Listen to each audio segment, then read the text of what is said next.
एक कुएं में बहुत से मेघ रहते थे। उनके राजा का नाम था गंगदत्त। गंगदत्त बहुत झगड़ालू स्वभाव का था।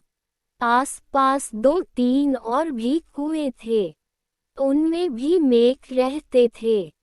हर कुएं के मेघों का अपना राजा था।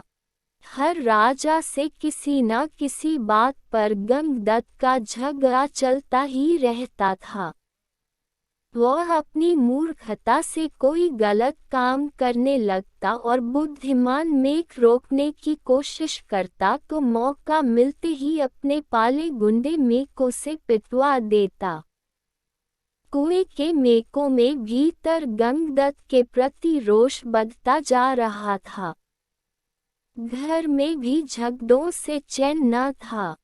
अपनी हर मुसीबत के लिए दोष देता। एक दिन गंगदत्त डौसी मेघ राजा से खूब झगड़ा। खूब तू मैं हुई।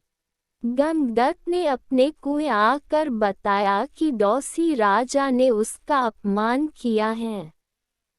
अपमान का बदला लेने के लिए उसने अपने मेघों को आदेश दिया कि डौसी कुएं पर हमला करे। सब जानते थे कि झगड़ा गंगदत्त ने ही शुरू किया होगा। कुछ सियाने मेघों तथा बुद्धिमानों ने एकजुट होकर एक स्वर में कहा, राजन, डौसी कुएं में हमसे दुगने मेघ हैं। वे स्वस्थ व हमसे अधिक ताकतवर हैं।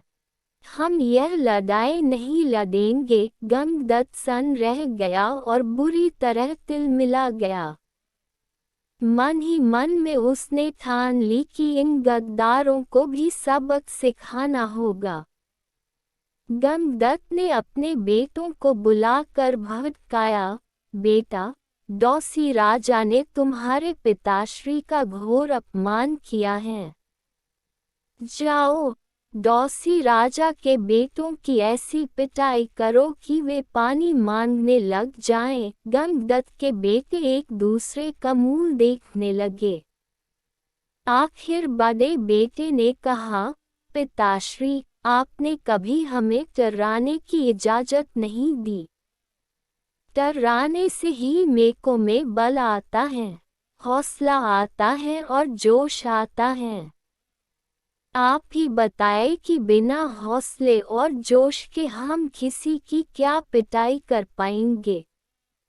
अब गंगदत्त सबसे चिढ़ गया। एक दिन वह कूदता और बड़बड़ाता कुएं से बाहर निकल इधर उधर घूमने लगा।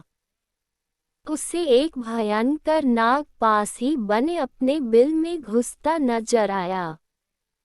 उसकी आंखें चमकी। जब अपने दुश्मन बन गए हो तो दुश्मन को अपना बनाना चाहिए।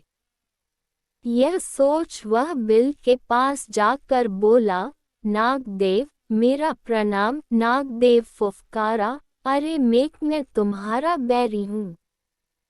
तुम्हें खा जाता हूँ और तू मेरे बिल के आगे आकर मुझे आवाज दे रहा है। गंगदत्त डराया, हे नाग, कभी कभी शत्रुओं से ज्यादा अपने दुख देने लगते हैं। मेरा अपनी जाति वालों और सगों ने इतना घोर अपमान किया है कि उन्हें सबक सिखाने के लिए मुझे तुम जैसे शत्रु के पास सहायता मांगने आना पड़ा है। तुम मेरी दोस्ती स्वीकार करो और मजे करो। नाग ने बिल से अपना सिर बाहर निकाला और बोला, मजे? कैसे मजे?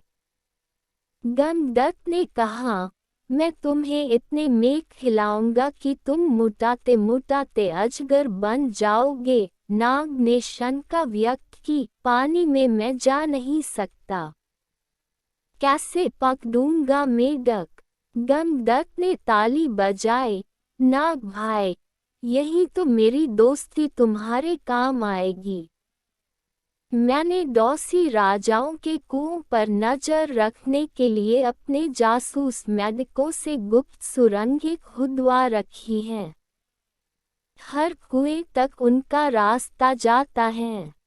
सुरंगें जहां मिलती हैं, वहाँ एक कक्ष है, तुम वहाँ रहना और जिस जिस मेघ को खाने के लिए कहूँ उन्हें खाते जाना। नाग गंगदत्त से दोस्ती के लिए तैयार हो गया, क्योंकि उसमें उसका लाभ ही लाभ था। एक मूर्ख बदले की भावना में अंधे होकर अपनों को दुश्मन के पेट के हवाले करने को तैयार हो तो दुश्मन क्यों न इसका लाभ उठाए। नाग गंगदत्त के साथ सुरंग कक्ष में जाकर बैठ गया। गंगदत्त ने पहले सारे डौसी मेघ राजाओं और उनकी प्रजाओं को खाने के लिए कहा। नाग कुछ सप्ताहों में सारे दूसरे कुओं के मेघ सुरंगों के रास्ते जा जाकर खा गया। जब सब समाप्त हो गए तो नाग गंगदत्त से बोला, अब किसे खाऊं? जल्दी बता। 24 घंटे पेट फुल रखने की आदत पड़ गई है। गंगदत्त ने कहा, अब मेरे कुएं के सभी सियानों और बुद्धिमान मेकों को खाओ। वह खाए जा चुके तो प्रजा की बारी आई।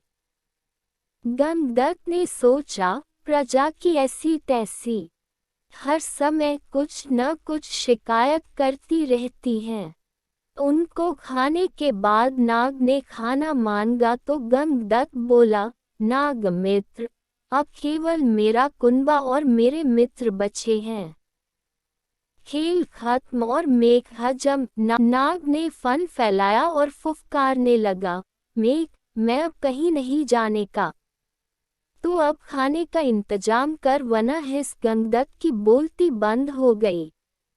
उसने नाग को अपने मित्र खिलाए, फिर उसके बेटे नाग के पेट में गए।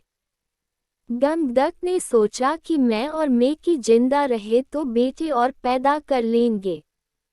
बेटे खाने के बाद नाग फुफकारा, और खाना कहाँ है?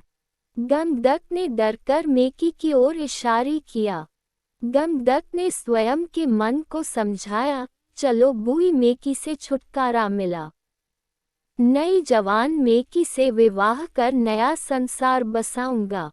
मेकी को खाने के बाद नाग ने मुंह फाड़ा। खाना। गंगदत्त ने हाथ जोड़े, अब तो केवल मैं बचा हूँ, तुम्हारा दोस्त गंगदत्त। अब लौट जाओ। नाग बोला, तू कौन सा मेरा मामा लगता है? और उसे हड़प गया। सीखा, अपनों से बदला लेने के लिए जो शत्रु का साथ लेता है उसका अंत निश्चित है।